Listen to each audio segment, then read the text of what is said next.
Hello everyone, আসসালামু আলাইকুম। আজকের এই ভিডিওতে হচ্ছে সাইট ম্যাপ নিয়ে ডিটেইলস দেখব। তো সাইট ম্যাপ নিয়ে আমি বিভিন্ন ব্লগ এবং ভিডিও দেখছি, তো সেগুলো এখানে নোট করছি। তো সেগুলো থেকে কি হচ্ছে আলাপ করব। তো সাইট ম্যাপটা হচ্ছে যে একটা পেজের সাথে আরেকটা পেজ কিভাবে লিংক আছে, কোন পেজের সাথে কোন পেজ লিংক, কোন সেকশনের সাথে কোন সেকশন লিংক, এই লিংকের থাকার বিষয়টি হচ্ছে সাইট ম্যাপ দিয়ে বোঝানো হয়। তো প্রথমে হচ্ছে একটা ডেফিনেশন দেখি যে a UX sitemap is a hierarchical diagram of a website or application that shows how pages are prioritized, link and label. অর্থাৎ আমি যে কথাটা বললাম যে একটা পেজের সাথে আরেকটা পেজ কিভাবে লিংক আছে, সেটা পেজটা হতে পারে ওয়েবসাইট অথবা অ্যাপ্লিকেশন মানে অ্যাপ, সেটাও হতে পারে যে হোম পেজের ভিতরে কি কি আছে। কারণ হোম পেজের ভিতরে হচ্ছে ফিডব্যাক আছে, এখন ফিডব্যাকের ভিতরে আবার কি কি আছে, বা হোম পেজের ভিতরে হাউ ইট ওয়ার্কসটা আছে। এখন মানে হাউ ইট ওয়ার্কস এর ভিতরে আবার কি কি আছে, এরকম সবকিছু হচ্ছে একটার সাথে আরেকটা লিংক। এই লিংকটাই দেখায় হচ্ছে লিংকটাই বোঝা যায় হচ্ছে যে কোন পেজের সাথে কোন পেজ লিংক আছে, এটাই বোঝা যায় হচ্ছে সাইট ম্যাপের মাধ্যমে। আবার আরেকটা definition, visual site maps are a hierarchical diagram that shows the information architecture of a website. অর্থাৎ ইনফরমেশন আর্কিটেকচার, ওয়েবসাইটের কোন ইনফরমেশনটা কোন ইনফরমেশনের সাথে লিংক আছে, সেটাই হচ্ছে এই যে হাইরার্কিক্যাল ডায়াগ্রাম। মানে স্টেপ অনুযায়ী হচ্ছে ওই ইনফরমেশনগুলো একটার সাথে আরেকটা লিংক থাকে, অর্থাৎ পেজগুলো একটার সাথে আরেকটা লিংক থাকে, ওইটি হচ্ছে সাইট ম্যাপ। আরেকটা ডেফিনেশন হচ্ছে a site map is a planning tool that present a list of website page typically organized in a hierarchical fashion that accessible to user। অর্থাৎ ইউজাররা যে ইনফরমেশনগুলো অথবা ওয়েবসাইট পেজগুলো ভিজিট করে, সেই পেজগুলোই হচ্ছে একটা হচ্ছে অর্গানাইজ ওয়েতে হচ্ছে এটা হচ্ছে সাজাইয়া থাকে, সেটি হচ্ছে সাইট ম্যাপ। আবার a sitemap is a diagram that shows the organizations of a websites or application content and function। এটা হচ্ছে জিম রোজ নামে এক ব্যক্তি বলছে। তো একটা ডায়াগ্রাম হচ্ছে একটা সাইট ম্যাপ, তারপরে ওই মানে ওই ডায়াগ্রাম দিয়ে বোঝানো হয় যে ওয়েবসাইটের কন্টেন্ট এবং ফাংশনগুলো কোনটার সাথে কোনটা লিংক আপ। এটারই হচ্ছে একটা অর্গানাইজ একটা ডায়াগ্রাম, যেটার মাধ্যমেই দেখানো হয় যে ওই ওয়েবসাইটের অ্যাপ্লিকেশন অথবা কন্টেন্টগুলো আসলে কিভাবে সাজানো আছে, সেটাই হচ্ছে সাইট ম্যাপ। সাইট ম্যাপের আরেকটা সংজ্ঞা হচ্ছে site maps are a hierarchical diagram showing the structure of a website or application. অর্থাৎ ওয়েবসাইটের স্ট্রাকচার দেখানোর জন্য মানে সাইট ম্যাপের ভিতরে ওয়েবসাইটের স্ট্রাকচার থাকে। সাইট ম্যাপটা দেখলেই হচ্ছে ওয়েবসাইটের স্ট্রাকচার বোঝা যায়। Sitemap is used to plan the organizations of page to improve usability in the early planning stage। অর্থাৎ আমরা যখন কোনো একটা ওয়েবসাইট তৈরি করার প্ল্যান করি, তখন আসলে হচ্ছে সাইট ম্যাপ যদি আমরা তৈরি করি, তো তখন আসলে বোঝা যায় যে কোন কোন পেজ রাখা লাগবে অথবা কোন কোন কন্টেন্ট রাখা লাগবে। এখন তখন যদি আমরা মানে কন্টেন্ট অথবা পেজ সম্পর্কে আইডিয়া করি বা সাইট ম্যাপ তৈরি করতে নিই, তখন আসলে মানে ইউজিবিলিটি ওই সাইট ম্যাপের মাধ্যমে মানে বোঝা যায়। মনে করেন এমন একটা পেজ রাখলেন, পেজ ডিজাইন করার সময় রাখলেন, বাট সাইট ম্যাপ তো একবারে সরি সাইট ম্যাপ তো একবারে হোল ওয়েবসাইটে রাখা লাগবে ইনার পেজ সহ। তো মনে করেন আর্লি স্টেজে একটা পেজ রাখলেন, বাট অ্যাকচুয়ালি ওই পেজটা আসলে দরকার নাই। তো যেহেতু সাইট ম্যাপ পুরো ওয়েবসাইটই বানানো লাগতেছে, তো তখনই আসলে ওইটাই ধরা যায় যে আসলে এই পেজটা দরকার নেই, শুধু শুধু এই পেজটা দিয়ে লাভ নেই। কাজে ওই সাইট ম্যাপের মাধ্যমে হচ্ছে ইউজিবিলিটি টেস্ট এটা করা যায়, বা ইমপ্রুভিং ইউজিবিলিটি, ওই ইউজিবিলিটি আসলে বাড়ানো যায় যে একটা অতিরিক্ত পেজ দিয়ে কি হবে, বা অতিরিক্ত ইনফরমেশন বা কন্টেন্ট দিয়ে কি হবে। ইউজারের তো একটু টাইম বেশি লাগতে পারে, বা ইউজারের জন্য এটা একটু মানে কঠিন হতে পারে। এগুলি হচ্ছে সাইট ম্যাপ বোঝা যায়। Site map gives you a visual representation of the site organization and how different section are linked together. অর্থাৎ বিভিন্ন বিভিন্ন সেকশন একটার সাথে আরেকটা কিভাবে লিংক আছে, এটা হচ্ছে সাইট ম্যাপের মাধ্যমে দেখা যায়। A UX sitemap consists of linked pages, each with a reference number and a label. Reference number help you keep track of pages even as you move on to wireframe, prototype and iterations। এই মানে reference number, এটা আমি বেশি ইয়েতে দেখি নাই, but একটা ব্লগে পাইলাম যে এখানে আসলে সাইট ম্যাপের ভিতর রেফারেন্স নাম্বারও আছে। ওই রেফারেন্স নাম্বার কিভাবে থাকে ওটা আমি রাখছি, ইমেজটা রাখছি, ওটা দেখাইতেছি একটু পরে। তারপর home page, home screen, item at the top, মানে সাইট ম্যাপের ভিতরে আসলে কিভাবে থাকে যে হোম পেজগুলো উপরে থাকবে, হোম স্ক্রিনগুলো উপরে থাকবে, রেফারেন্স নাম্বার, একটা রেফারেন্স নাম্বার থাকবে, label for each item in the মানে সাইট ম্যাপের প্রত্যেক আইটেমই হচ্ছে লেবেল থাকবে। When you are reviewing a sitemap, make sure all of the important sections, subsection and pages are represented.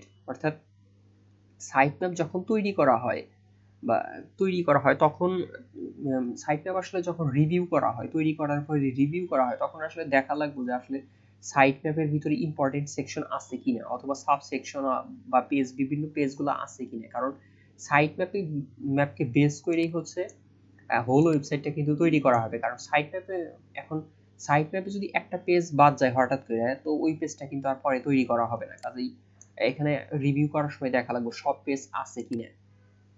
এরপরে হচ্ছে হোয়াই সাইট ম্যাপটা আসলে কি জন্য দরকার। It provides a full overview which then help teams to simplify, trim off unnecessary pages and keep what's important. ওই যে কথাটা বললাম যে আসলে সাইট ম্যাপের মাধ্যমে দেখা যায় যে মনে করেন কোন কোন পেজগুলো আসলে গুরুত্বপূর্ণ, সেই পেজগুলো হচ্ছে রাখা হয়েছে কিনা, এবং কোন কোন পেজ অথবা কোন কোন ইনফরমেশন আসলে আননেসেসারি সেগুলো বাদ দেওয়া হয়েছে কিনা। এগুলো হচ্ছে সাইট ম্যাপের মাধ্যমে হচ্ছে ডিজাইন করার আগেই ফুল ওভারভিউ একটা দেখা যায় যে আসলে ডিজাইনটা কেমন হবে, বা কতটি পেজ নিয়ে ডিজাইনটা হবে, কতটি সেকশন নিয়ে ডিজাইনটা হবে, সাইট ম্যাপের মাধ্যমে এটা দেখা যায়। আবার with a site map you can strategically place content where users would easily find it. অর্থাৎ সাইট ম্যাপের মাধ্যমে যেহেতু দেখা যায় যে একটা পেজের সাথে আর একটা পেজ কিভাবে লিঙ্ক আপ আছে, তো ওই লিঙ্ক করার সময়, মানে লিঙ্ক দেখার সময় তো আসলে ইউজারের ফ্লোটা অনেক সময় আইডিয়া করা যায় যে ইউজার এই পেজ থেকে এই পেজে যাইতে পারে। অর্থাৎ আমরা যদি আইডিয়া করতে পারি যে ইউজার এই পেজ থেকে এই পেজে যাইতে পারে, তাহলে আমরা মানে গুরুত্বপূর্ণ কন্টেন্ট গুলা আমরা ওই সব পেজে মানে ওটা হচ্ছে প্লেস করতে পারি যে ইউজার যেহেতু এই পেজে যাবেই, তো সেক্ষেত্রে এই পেজটাতে আমাদের গুরুত্বপূর্ণ কন্টেন্ট বা ইনফরমেশনটা দিলে ভালো হয় আমাদের ওয়েবসাইটের জন্য অথবা অ্যাপের জন্য। আবার sitemap is useful process. Site mapping is a useful process for designers and UX professionals who are looking for a way to improve website navigation, understand the scope of work, and avoid missing out on a critical parts of website architecture. উপরের কথার নিজের কথা প্রায় same, যে মানে বোঝা যায় যে ইউজার আসলে কোথায় কোথায় সে আসলে মানে বেশি বেশি সে ইউজ করবে কোন কোন কোন অপশনগুলো বা নেভিগেশনগুলো, তো সেটা চিন্তা করে হচ্ছে ওই বিভিন্ন ইনফরমেশন, গুরুত্বপূর্ণ ইনফরমেশনগুলো সেখানে দেওয়া যায়। আর it's a way to visualize the organizations and labeling for content. It gives client and project team members an overview of the website and how all the content will fit together. Same কথা যে এটা দিয়ে যেহেতু ওই visualise করা হয় যে কন্টেন্টগুলো কিভাবে ওয়েবসাইটে থাকবে, বা কোন পেজে কি থাকবে, কোন কন্টেন্টগুলো থাকবে, তো সেক্ষেত্রে it gives client and project team members an overview of the website. মানে ক্লায়েন্ট এবং প্রজেক্ট টিম মেম্বারদের আসলে এই সাইট ম্যাপের মাধ্যমে একটা ওভারভিউ পায় যে ওয়েবসাইটটা আসলে এরকম হতে পারে, ওয়েবসাইটের ইনফরমেশনগুলো এই পেজে এটা থাকতে পারে, and how all the content fit together. Same কথাই,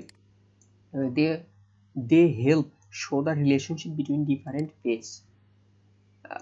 ওই মানে টিম মেম্বার বা যারা ডিজাইন করে তারা হচ্ছে আসলে এখানে দে হেল্প বলতে বোঝাইতেছে হচ্ছে সাইট ম্যাপ, যে সাইট ম্যাপটা আসলে ডিফারেন্ট পেজের ভিতরে রিলেশনশিপ ক্রিয়েট করে, রিলেশনশিপ দেখাতে একটা হেল্প করে।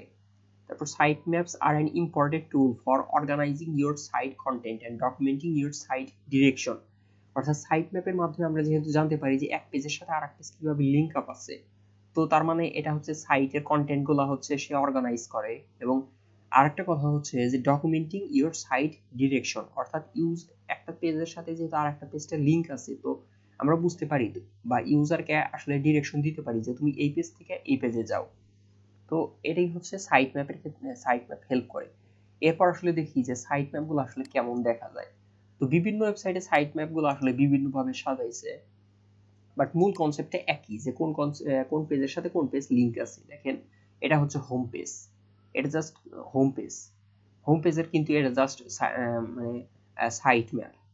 দেখেন হোম পেজের ভিতরে এতই মেনু আছে, আমরা একটা হোম পেজে ঢোকার পরে যে মেনুগুলো পাই সেই মেনুগুলো, যে account management, book A type, about, destination, customer service, travel tips.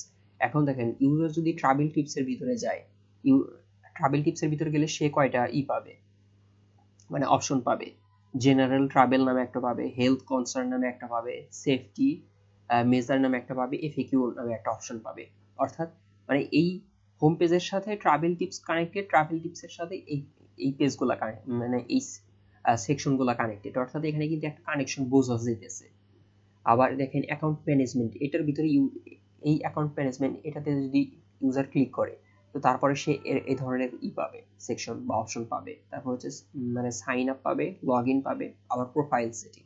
আবার প্রোফাইল সেটিং এর ভিতরে গেলে কি পাবে, প্রোফাইল সেটিং এর ভিতরে গেলে হচ্ছে মডিফাই, রিজার্ভেশন, ক্যান্সেল রিজার্ভেশন, আর হচ্ছে তারপর হচ্ছে হোয়াইট রিভিউ, এরকম মানে একটা পেজের সাথে আরেকটা পেজ কানেক্টেড। তারপর বুক এ ট্রিপ, এটাতে গেলে কি পাবে, travel details, reservation process, payment options, confirmation, এইগুলা। এখানে দেখেন যে আরো বিভিন্ন কিন্তু আছে কি, যেমন যেমন ডেস্টিনেশনে ক্লিক দিলে কি পাবে, ডেস্টিনেশনে ক্লিক দিলে শর্ট বাই টাইম পিরিয়ড, এটা একটা। আবার শর্ট বাই টাইম পিরিয়ডে ক্লিক দিলে এখানে দেখেন যে এখানে জায়গা নাই, এই জন্য এরকম অ্যারো দিছে, এখানে অ্যারো দিয়ে এখানে গেছে। শর্ট বাই টাইম পিরিয়ডে গেলে এই যে আবার এখানে যে এটা কি লিখছে, pre history, ancient history, middle age, modern history. তো সে হচ্ছে এই অপশনগুলো পাবে। এরপরে শর্ট বাই কান্ট্রিতে ক্লিক দিলে সে আসলে কি পাবে, দেখেন শর্ট বাই কান্ট্রিতে ক্লিক দিলে সে এই অপশনগুলো পাবে, যে north America, south America, Africa, Europe বা এগুলো আছে, এগুলো পাবে। আসলে মানে এই সাইট ম্যাপ দিকে কিন্তু আপনি বুঝতে পারতেছেন যে আসলে ওয়েবসাইটটার ভিতরে কি কি কন্টেন্ট থাকবে। এখন এটা মানে ডিজাইনার কিভাবে ডিজাইন করবে সেটা তো তার ব্যাপার, বাট আমাদের মনে করেন ক্লায়েন্ট যদি সাইট ম্যাপ দিয়ে দেয়, ক্লায়েন্টের আসলে কি কি দরকার আমরা কিন্তু এটা থেকে বুঝতে পারতেছি, যে ক্লায়েন্টের এই মেনুগুলো দরকার, মেনুর ভিতরে আবার এই অপশনগুলো থাকা দরকার। তো এটা কিন্তু সাইট ম্যাপের মাধ্যমে আমরা এটা বুঝতে পারতেছি। এবং উপরে কিন্তু আমাদের এগুলোই মানে ডিসকাশন করা হয়েছে, যে সাইট ম্যাপ আসলে মানে কোন পেজের সাথে কোন পেজ লিংক আছে সাইট ম্যাপের মাধ্যমে এটা বুঝতে পারা যায়। এবং ইউজার কিন্তু ডিরেকশনও পাওয়া যায় সাইট ম্যাপের মাধ্যমে, যে ইউজার কোন পেজ থেকে কোথায় যাইতে পারে। যেমন এই ডেস্টিনেশনে ক্লিক দিলে সে শর্ট টাইম পিরিয়ড এটাতে যাবে, তারপর আবার এখানে হচ্ছে pre history, ancient history, middle age, modern history, এগুলোতে যাবে। এরপরে হচ্ছে সাইট ম্যাপ, এটা হচ্ছে বেসিক সাইট ম্যাপ, ইউটিউব থেকে নিছি। যে একটা হচ্ছে হোম পেজের ভিতর পোর্টফোলিও নামে মনে করেন একটা অপশন আছে, আর হচ্ছে অ্যাবাউট আছে, কন্টাক্ট আছে, ব্লগ আছে। এখন পোর্টফোলিওতে যদি ইউজার ক্লিক করে তো পোর্টফোলিওর ভিতরে হচ্ছে আবার ফটোগ্রাফি আছে, আবার ডিজাইন নামে দুইটা অপশন আছে। আবার মনে করেন অ্যাবাউটে ক্লিক দিলেও সে এরকম দুইটা অপশন পাবে, যে পোর্টফোলিও আর এক্সটার্নাল লিংক। মনে করেন পোর্টফোলিওতে ক্লিক দিলে আবার এরকম দুইটা অপশন পাবে। অর্থাৎ কোন পেজ থেকে সে কোন পেজে যাইতে পারতেছে সেটা কিন্তু দেখান যেতেছে। আবার অ্যাবাউটে যদি ক্লিক দেয়, অ্যাবাউটে ক্লিক দিলে সে তিন অপশন পাবে। মনে করেন অ্যাবাউটে ক্লিক দিচ্ছে, প্রথমে হোম পেজে আসলো, তারপরে অ্যাবাউটে ক্লিক দিলে হচ্ছে পোর্টফোলিওতে গেল একটা ক্লিক, এক্সটার্নাল লিংক একটা, আবার এই যে কন্টাক্ট নামে একটা। তো মনে করেন পোর্টফোলিওতে গেল, সে আবার দুইটা অপশন পাইলো, ফটোগ্রাফি এবং ডিজাইন। আবার সে যদি কন্টাক্টে ক্লিক দেয় তো কন্টাক্টে তো গেলই, আবার এক্সটার্নাল লিংকেও মানে অ্যাবাউট থেকে আবার এক্সটার্নাল লিংকেও যাওয়ার সে পসিবল। আর এই যে ব্লগ নামে একটা সেকশন আছেই। এটা হচ্ছে বেসিক সাইট ম্যাপ। এরপরে হচ্ছে যে এই যে এইটা হচ্ছে রেফারেন্স, এই যে 1.0, এই দেখেন 2.0, 3.0, 4.0, এটা হচ্ছে রেফারেন্স। ওই যে উপরে যে আমরা বললাম যে সাইট ম্যাপে রেফারেন্স থাকে, তো এটা হচ্ছে রেফারেন্স। বাট দেখেন কিছু সাইট ম্যাপে রেফারেন্স নাই, যেমন এই সাইট ম্যাপটাতে রেফারেন্স কিন্তু নাই। বাট কিছু সাইট ম্যাপে আমি দেখলাম যে রেফারেন্স আছে, ওরা দিয়ে দিছে। যেমন 1.0 হচ্ছে হোম পেজ, 2.0 ক্যাটাগরি। আবার দেখেন ক্যাটাগরির ভিতরে হচ্ছে এই ক্যাটাগরিতে ক্লিক দিলে সে আবার এই যে এরকম রেফারেন্স কিন্তু ঠিক করতেছে। 2.1 content item, 2.2 content item, 2.3 content item, 2.4 content item, এরকম ভাবে। আবার 3.0 এটাতে কন্টেন্ট আছে, এটাতে হচ্ছে রেফারেন্স আছে এবং সাথে কন্টেন্ট দেওয়া। এটা হচ্ছে রেফারেন্স দেওয়া হচ্ছে সাইট ম্যাপ করা। আর আমি হচ্ছে যে ব্লগ থেকে রেফারেন্সের কথা নিচ্ছি, ওই ব্লগে এই পিকচারটা আছে, যে প্রথমে হোম পেজে আসলো, হোম পেজে আসার পরে যেমন এটা হচ্ছে 00 রেফারেন্স করছে, এরপরে হচ্ছে 1.0 মানে রেফারেন্স গুলো এখানে দিছে, তারপরে এটা হচ্ছে পেজের নাম দিছে, তারপরে এই পেজের আন্ডারে এই অপশনগুলো আছে, এগুলো হচ্ছে রেফারেন্স। এখানে আবার রেফারেন্স দেওয়া নাই, এখানে জাস্ট একটা বেসিক সাইট ম্যাপ দিয়ে দিছে, যেখানে হচ্ছে ফোন নাম্বার বা কন্ট্যাক্ট, কান্ট্রি সুইচার, হোম থেকে এই অপশনগুলো পাবে বা পেজগুলো পাবে, আবার ওই পেজের আন্ডারে এই অপশনগুলো থাকবে। এখানে আরেকটা সাইট ম্যাপ আছে, তো সাইট ম্যাপে এই সাইট ম্যাপে আবার রেফারেন্স আছে দেখতেছি। তো সাইট ম্যাপ নিয়ে আজকের ডিসকাশন এই পর্যন্তই। কারো যদি কোনো কিছু বুঝতে সমস্যা হয় আমাকে জানাতে পারেন। ধন্যবাদ।